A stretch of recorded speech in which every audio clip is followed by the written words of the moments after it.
गोकुळला प्रोजेक्टची आवड निर्माण कशी झाली हे तर आपण गेल्या व्हिडिओमध्ये पाहिलंच.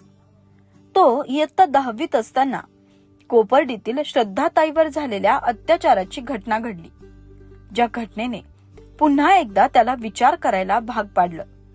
बालवयातील हा बालक कधी मोठा झाला त्याचं त्याला सुद्धा कळलं नाही. महिला सुरक्षेसाठी काहीतरी करायलाच हवं. आपण काय करू शकतो या विचारांचे वादळ त्याच्या मनात घोंगवायला लागले. एका बाजूला स्त्रीवर अत्याचार करणारा पुरुषी अहंकार, दुसऱ्या बाजूला मात्र श्रद्धाताईला न्याय मिळावा म्हणून मेणबत्ती पेटवून निषेध करणारे मोर्चे.